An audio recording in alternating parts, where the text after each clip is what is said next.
कहानी एक छोटे से रेस्तरां में शुरू होती है, जहां एक युवा आदमी जिसका नाम यॉन जून है, कॉलेज से स्नातक होने के बाद नौकरी की तलाश कर रहा है। हालांकि नौकरी के चुनाव में अत्यधिक चयनात्मक होने के कारण यॉन जून आज तक बेरोजगार है। इसने उसके माता पिता को उसके भविष्य को लेकर गहरी चिंता में डाल दिया है, क्योंकि उसने अभी तक स्थायी रोजगार हासिल नहीं किया है। आखिरकार उनकी मां सुझाव देती हैं कि योंग जून रेस्तरां में खाना पहुंचाने वाले के रूप में मदद करें। पहले तो योंग जून इस प्रस्ताव को ठुकरा देता है, लेकिन जब उसकी मां उसे अतिरिक्त जेब खर्च देने का वादा करती हैं, तो वह अनिच्छा से मान जाता है। एक मौके पर जब योंग जून ग्राहक को ऑर्डर पहुंचा रहा होता है, तब वह एक छोटे बच्चे से मिलता है जो सुन नहीं सकता। सौभाग्य से येओन जून को सांकेतिक भाषा आती है, जिससे वह बच्चे के साथ संवाद कर सकता है और तैराकी पूल का रास्ता पूछ सकता है, जो डिलीवरी की मंजिल है। निर्देश मिलने के बाद योंग जून अपने रास्ते पर आगे बढ़ता है। जब वह स्थान पर पहुंचता है, तो वहां एक लड़की को देखकर हैरान हो जाता है। उस पर उसकी पहली झलक एक गहरी छाप छोड़ती है और वह उसके प्रति अनायास ही आकर्षित हो जाता है। पता चलता है कि खाना ऑर्डर उसी लड़की की एक दोस्त ने किया था। जल्द ही लड़की अन्य कामों में व्यस्त हो जाती है। जिज्ञासा यंग जून पर हावी हो जाती है और वह साहस जुटाकर उस व्यक्ति से पूछता है जो पहले उससे बात कर रहा था। वह व्यक्ति लड़की की छोटी बहन निकलती है, जो भी बाहरी है। इसके बाद योंगजून उस लड़की का नाम पूछता है जिसने उसका ध्यान खींचा था, और उसे पता चलता है कि उसका नाम सीओ यो रियुम है, जबकि उसकी बहन का नाम एसईओ गाउल है। वहीं नहीं रुकते हुए योंगजून गाउल से योरियम का फोन नंबर भी मांगता है, लेकिन वह उसे देने से इनकार कर देती है। बाद में एक और ऑर्डर डिलीवर करते समय योंगजून फिर से योरियम से मिलता है, जो अपनी स्कूटर के साथ परेशानी में है। स्कूटर खराब हो गया है और स्टार्ट नहीं हो रहा। उसकी स्थिति देखकर योनजून संकेत भाषा का उपयोग करते हुए मदद की पेशकश करता है। स्कूटर को ठीक करने की कोशिश करने के बाद योंग जून को एहसास होता है कि वाहन को मरम्मत की दुकान पर ले जाना पड़ेगा और इसे ठीक करने में कुछ समय लगेगा। देखते हुए कि योरियम को जल्दी है, योंग जून उसे अपना स्कूटर उधार देने की पेशकश करता है, जबकि वह उसका स्कूटर दुकान पर ले जाता है। कोई अन्य विकल्प न होने के कारण यीरम सहमत हो जाती है और वे संपर्क में रहने के लिए फोन नंबर बदल लेते हैं। उसके बाद में यंगजुन स्कूटर को अपने दोस्त जेजिन की मरम्मत की दुकान पर ले जाता है ताकि उसे ठीक करा सके। अगले दिन यंगजुन योरम को सूचित करता है कि उसका स्कूटर तैयार है और वे मिलने का समय तय करते हैं। मिलने से पहले यंगजुन उसके स्कूटर को अच्छी तरह धोकर नए जैसा बना देता है। जब वे मिलते हैं तो योंगजुन मुस्कुराए बिना नहीं रह पाते, सिर्फ योरू को देखकर ही खुश हो जाते हैं। उसी पल योंगजुन योरू से औपचारिक तौर पर अपना परिचय करवाते हैं। चूंकि वह उसके स्कूटर की मरम्मत के लिए भुगतान स्वीकार करने से इनकार कर देता है, योरम उसे धन्यवाद के तौर पर एक ड्रिंक पिलाने का निर्णय लेती है। जब वे साथ बैठते हैं, यंग जून बार बार योरम की तरफ देखता रहता है। उसे यह पता नहीं होता कि उसकी भावनाएं बढ़ रही हैं और उसे एहसास होता है कि वह उसके लिए गिरने लगा है। हालांकि उनकी मुलाकात का समय तब कट जाता है जब योरम को अपने पार्ट टाइम काम के लिए जाना पड़ता है। इस मुलाकात के बाद योंग जून अपनी मां के रेस्टोरेंट में अधिक मेहनत से मदद करने लगता है, शायद अपने दिल में मिली नई प्रेरणा से प्रेरित होकर। योंग जून ने खुद खाना बनाना शुरू कर दिया, जो वह येओ रियुम को देना चाहता था। यह जानकर उसके माता पिता और जेजिन उसकी अचानक आए बर्ताव में बदलाव से हैरान थे, क्योंकि वह असामान्य रूप से मेहनती हो गया था। उन्हें शक होने लगा कि उनका बेटा शायद प्यार में है। कुछ दिनों बाद योंग जून ने फिर से योरेम से मुलाकात की और उसे वह खाना दिया जो उसने तैयार किया था। अप्रत्याशित रूप से योरेम ने भोजन का आनंद लिया और उसे बड़े उत्साह से खाया। अपना भोजन समाप्त करने के बाद योरेम ने धन्यवाद के प्रतीक के रूप में पैसे देने की पेशकश की, आभार से। हालांकि योंग जून का खाना बेचने का कोई इरादा नहीं था। उस शाम योरम को अपनी बचत गिनते हुए देखा गया। यह पता चला कि वह अपनी छोटी बहन गाल के तैराकी प्रशिक्षण के लिए पार्ट टाइम काम कर रही थी, क्योंकि गाल एक आगामी प्रतियोगिता की तैयारी कर रही थी। अगले दिन प्रशिक्षण सुविधा में एक हंगामा मच गया। कुछ माता पिता ने वहां प्रशिक्षण कर रहे कई श्रवण बाधित छात्रों की उपस्थिति का विरोध किया। उन्होंने तर्क दिया कि विकलांग व्यक्तियों के साथ पूल साझा करना उनके बच्चों के लिए खतरा हो सकता है। इस भेदभावपूर्ण रवैये से कोच नाराज हो गए, जो उनकी हरकतों से बेहद परेशान थे। घटना के बाद योनजुन, जो बाहर था, लाल कार में बैठी एक महिला के पास गए, जो शामिल माता पिता में से एक थी। योनजुन ने उनके बधिर समुदाय के प्रति अनादरपूर्ण रवैये के लिए उनकी आलोचना की, ये बताते हुए कि भले ही वे सुन नहीं सकते, वे देख सकते हैं और चेहरे के भाव पढ़ सकते हैं। कठोर शब्द, उन्होंने कहा, फिर भी उनकी भावना को चोट पहुंचा सकते हैं। हालांकि महिला ने यंगजून की सलाह मानने से इनकार कर दिया। जवाब में यंगजून ने चुपके से महिला और उसकी कार की एक तस्वीर ली जो विकलांग व्यक्तियों के लिए आरक्षित स्थान पर खड़ी थी। उन्होंने उसे याद दिलाया कि ऐसे कार्यों के कारण भारी जुर्माना हो सकता है। मुसीबत से डरकर महिला ने जल्दी से गाड़ी भगा ली, जबकि योनजुन ने घटना की सूचना अधिकारियों को दी। बाद में योनजुन ने योरियम और गाउल को बाहर जाकर कुछ मजा करने का न्योता दिया, यह सोचकर कि उनके मनोबल को उठाया जा सके। वह उन्हें एक मनोरंजन स्थल ले गया जहां डिस्को और बार था, जहां उन्होंने कुछ पेय चखे।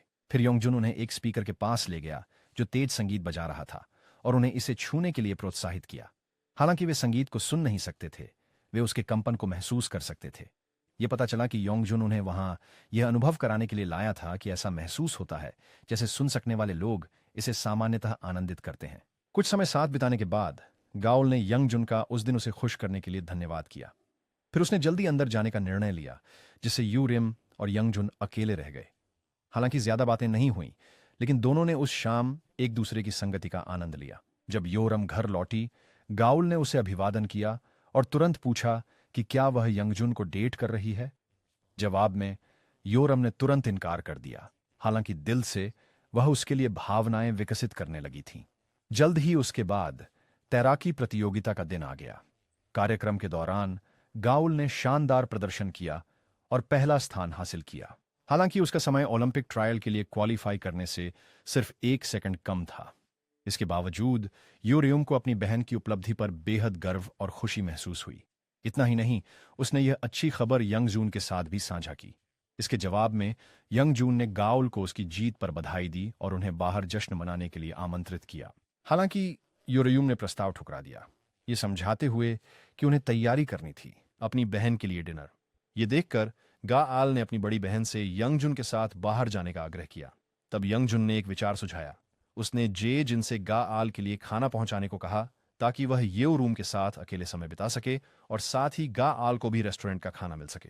एक मजेदार मोड़ जोड़ते हुए यंगजुन ने जैजिन को खाने को दरवाजे पर छोड़ने की चेतावनी दी, मजाक में कहते हुए कि जिसने इसे ऑर्डर किया था वह काफी डरावना था। सब कुछ व्यवस्थित होने के बाद योरम ने सही ढंग से कपड़े पहने और यंगजुन से मिली। वे एक साथ बाहर जाने की तैयारी करने लगे, जो उनके पहले डेट के रूप में माना जा सकता था। इस बीच जे जिन गाओन के घर पहुंचे और दरवाजे की घंटी बजाई। जब गाओन ने दरवाजा खोला तो जे जिन उसकी सुंदरता से मोहित हो गए। अनजाने में उन्हें पहली नजर में प्यार हो गया था। कुछ ही घंटों बाद उस अपार्टमेंट इमारत में जहां गाओन रहती थी, अचानक एक बिजली का शॉर्ट सर्किट हो गया, जिससे गलियारों में घना धुआं भर गया। धुआं ग्वाले के यूनिट में घुस गया, जिससे वह घबरा गई। उसने लिफ्ट का उपयोग करके भागने की कोशिश की, लेकिन बाहर उसने हमला किया। वह थी। घने धुएं के कारण सांस नहीं ले पा रही थी।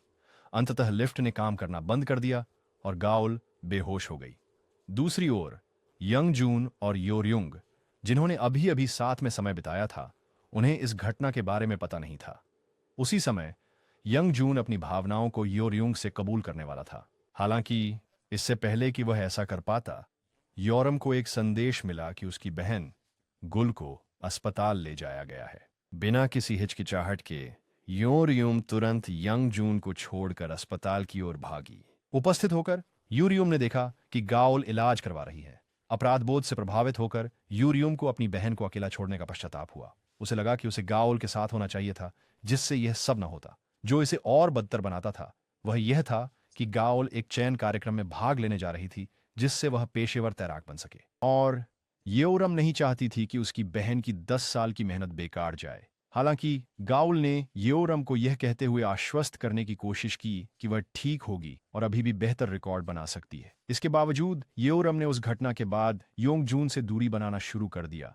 अब उसकी संदेशों का जवाब नहीं दे रही थी, जैसे कि वह अब उसका कोई लेना देना नहीं चाहती। योंगजुन, जो योरयुम की खबर का इंतजार कर रहा था, अधिक से अधिक उलझन और चिंता में डूबने लगा। उसने योरयुम को ढूंढने की कोशिश की, लेकिन कभी सफल नहीं हुआ। इस बीच गाउल निराश महसूस कर रही थी, क्योंकि खिलाड़ी के रूप में अपनी योग्यता हासिल करने के उसके मौके कम हो गए थे। अपनी बहन की परेशानी देख योरयुम का दिल भी टूट गया।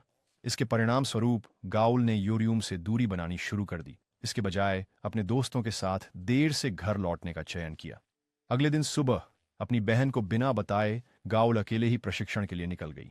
जाने से पहले उसने योरयुम के लिए संदेश छोड़ा जिससे उसे प्रशिक्षण केंद्र न आने के लिए कहा। योरम अपनी बहन का नोट पढ़कर बेहद दुखी हुई। जब वह घर से बाहर निकली तो उसने यंग जून को बाहर इंतजार करते देखा। यंग जून तुरंत उसके पास आया और पूछा कि असल में चल क्या रहा है। पता चला कि यंग जून इसलिए आया था क्योंकि वह समझना चाहता था कि योरम उसे क्यों नजरअंदाज कर रही थी। हालांकि योरम ने इसके बजाय यंग जून से कहा कि वे उसे देखना बंद कर दें और फिर से उसके आसपास न आए। यंग जून इसे आसानी से स्वीकार नहीं कर सका। उसने पूछा कि क्या उसने कुछ गलत किया है, खासकर जब से वह उसके बारे में इतना चिंतित रहा है। यंग जून को लगा कि योरम ने उसकी भावनाओं का बिल्कुल भी ख्याल नहीं किया। ये सुनकर योरम परेशान हो गई। उसे लगा कि अपनी जिंदगी संभालना पहले से ही काफी मुश्किल है और अब यंगजुन उससे अपनी भावनाएं समझने की उम्मीद कर रहा है। यंगजुन उसके जवाब से हैरान रह गया। धीरे से यंगजुन ने पूछा कि क्या उसकी मौजूदगी ने योरम को बोझिल महसूस कराया। अनिच्छा से योरयुम ने स्वीकार किया कि ऐसा हुआ था। उनके जवाब ने योंगजुन को गहराई से आहत किया। उस शाम प्रशिक्षण के दौरान केंद्र में गैल को रोते हुए देखा गया क्योंकि वह चयन परीक्षण के दौरान अपना सर्वश्रेष्ठ प्रदर्शन नहीं कर सकी। उसे एहसास हुआ कि वह असफल हो गई है और अगले चरण में नहीं जा पाएगी। योरेम, जो दूरी से अपनी बहन को देख रही थी, तुरंत उसके पास आई और माफी मांगी। उसे लगा कि यह सब उसकी गलती थी। उसने अपनी बहन के सपनों को बर्बाद कर दिया। हालांकि गाउल माफी सुनकर गुस्सा हो गई। वह निराश थी क्योंकि उसकी बड़ी बहन हमेशा उसके सपनों के बारे में सोचती रहती थी, भले ही योरम के अपने सपने भी थे।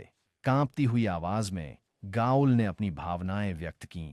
उसे अपराधबोध हो रहा था क्योंकि इस पूरे समय उसकी बहन ने उसके लिए बहुत त्याग किया था। घंटों उसके साथ समय बिताया। उसे हर दिन प्रशिक्षण के लिए ले जाती और लाती थी। उसके प्रशिक्षण के लिए धन जुटाने के लिए अंशकालिक काम करती थी और हमेशा पूल में होती थी ताकि उसका सह। उस क्षण गाउल ने योरम से पूछा कि क्या उसका जीवन केवल उसके चारों ओर ही घूमता है। अपनी बहन की ओर गहरी उदासी से देखते हुए गाउल को लगा कि उसकी अपनी भावनाएं इस स्थिति में खींची जा रही हैं। उसने कभी अपने सपनों को नहीं छोड़ा था, लेकिन अब उसे योरुमी को इस हालत में देखना पड़ रहा था। एक गहरी अपराध बोध की भावना उसे परेशान कर रही थी। भारी मन से गोल मुड़कर चल पड़ी। योरुम को वहां खड़े छोड़, जो एक शब्द भी नहीं कह पाई। अपनी बहन के दिल से निकले शब्द सुनकर योरुम अपने आंसू नहीं रोक पाई। इस बीच यंग जून उदासी में दिखे। लगातार योरूम के बारे में सोचते रहे। उसके द्वारा ठुकराए जाने के बाद उसे ऐसा लग रहा था जैसे उसने अपने दिनों को जीने की सारी प्रेरणा खो दी हो। अपने दोस्त को ऐसे हालत में देख जयजिन ने योंगजुन को खुश करने की कोशिश की।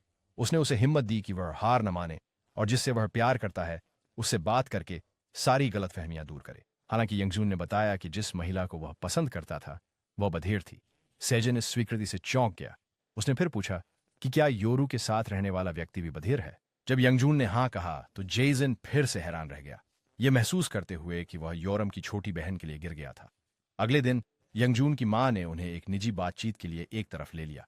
उन्होंने उनके व्यवहार में बदलाव देखा था और पूछा कि क्या उनका बेटा दिल टूट गया है। ईमानदारी से योंगजून ने माना कि उसे एक लड़की पसंद थी, लेकिन वह हमेशा अपनी बहन के जीवन को अपने जीवन से अधिक महत्व देती थी। जिस लड़की से वह प्यार करता था वह इतनी निस्वार्थ थी कि उसने अपने खुद के सपनों की उपेक्षा की। योंगजुन ने अपनी मां को यह भी कबूल किया कि वह लड़की बोल या सुन नहीं सकती। यह सुनकर उसकी मां विजिबली आश्चर्यचकित हो गई। इस बीच योरियम की मां ने भी उसे कुछ सलाह दी। उसकी मां ने योरियम को सलाह दी कि वह खुद के जीवन पर अधिक ध्यान दे, न कि सिर्फ अपनी बहन या माता पिता के जीवन पर। वह चाहती थी कि योरियम अपनी खुद की इच्छाओं के अनुसार जीवन जिए। अपनी मां की सलाह प्राप्त करने के बाद योरियम ने अपने दिल की सुनने का फैसला किया। मां की सलाह पर योरम ने आखिरकार गाउल से मुलाकात की। हिचकिचाते हुए गाउल ने पूछा कि उनकी बहन ने यंगजून के साथ संबंध क्यों नहीं बढ़ाया। स्पष्ट रूप से गायुल ने महसूस किया कि वह एक बोझ बन गई थी, जिससे योरियम योंगजून से बचने लगी। गायुल ने सच्ची भावना के साथ अपनी बहन से आग्रह किया कि वह अपनी भावनाओं को छोड़ न दे, जैसे कि वह कभी भी अपने तैराकी के सपने को नहीं छोड़ेगी। गायुल अपने लक्ष्यों के लिए कड़ी मेहनत करते रहने के लिए दृढ़ संकल्पित थी। अपनी बहन के शब्द सुनकर योरियम ने समझना शुरू किया कि वह जीवन में सच में क्या चाहती है।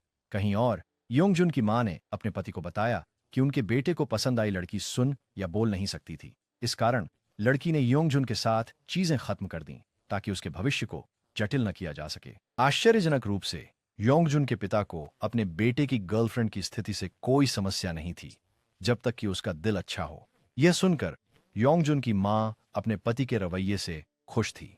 इस बीच यूरेम स्विमिंग पूल गई और उसने अनुभव करने की कोशिश की कि उसकी बहन ने तैरा करते समय क्या महसूस किया। उसके थोड़ी देर बाद योंगजून वहीं आ गया, बिना योरम को बताए।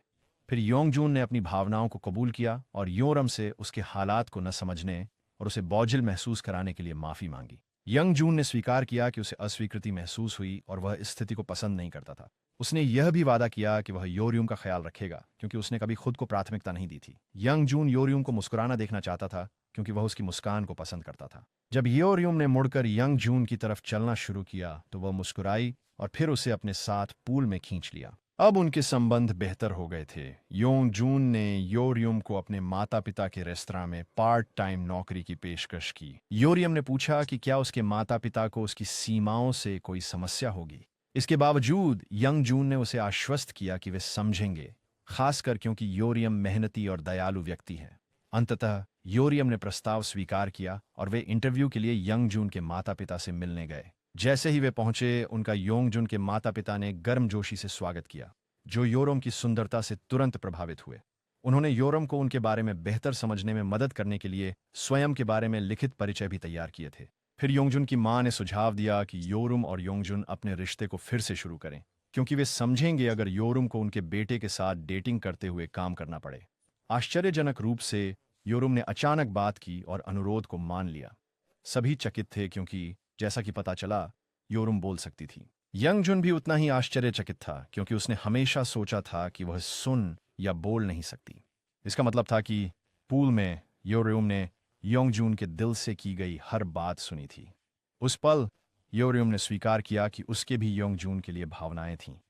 बाद में योंगजून ने योरम से पूछा कि क्या वह अपने परिवार में सुनने और बोलने वाली अकेली है। योरम ने इसे पुष्टि की और व्याख्या की। उसने बताया कि बचपन से उसने माना था कि सभी परिवार उसके जैसे ही होते हैं, हालांकि उसका परिवार अलग था। उसकी मां ने उसे एक बार कहा था कि उनकी तरह मत रहो, जो सुन नहीं सकते या बोल नहीं सकते। यद्यपि योरियम अपने माता पिता और बहन से अलग थी, वे फिर भी एक ही दुनिया में रहते थे और उसकी मां अपने बच्चों पर बेहद गर्व करती थी। उस पल से योरून ने इसे समझना शुरू कर दिया और बाकी सब की तरह जीने लगी। यह सुनकर योंगजून योरम के परिवर्तन से प्रसन्न थे क्योंकि अब उसने अपनी जिंदगी का नियंत्रण खुद संभालना शुरू कर दिया था। वे दोनों इस बात से खुश लग रहे थे कि चीजें कैसी निकली। दूसरी ओर गायल, जो तैराकी का अभ्यास कर रही थी, के पास जैजिन आया, जो हेलमेट पहने हुए था। उसे देखते ही गायल को तुरंत याद आया कि जैजिन वही था जिसने उसे तब बचाया था जब वह लिफ्ट में फंस गई थी। उस क्षण गाउल ने उनकी मदद के लिए धन्यवाद दिया। अप्रत्याशित रूप से जेजिन ने भी संकेत भाषा का उपयोग करके गाउल के प्रति अपनी भावनाएं व्यक्त की। इसके परिणाम स्वरूप गौले मुस्कुराती है और कहानी समाप्त हो जाती है। कहानी से नैतिक शिक्षा यह है कि अगर आप नौकरियों के बारे में बहुत चुस्त हैं तो आप खाने की डिलीवरी कर सकते हैं, लेकिन कम से कम आप किसी ऐसे व्यक्ति से मिल सकते हैं जो आपके दिल को पिघला दे। इसके अलावा इशारा भाषा सीखना फायदेमंद है, न केवल प्यारे लोगों से बात करने के लिए, बल्कि बिना आवाज के असभ्य ड्राइवरों पर चिल्लाने के लिए भी।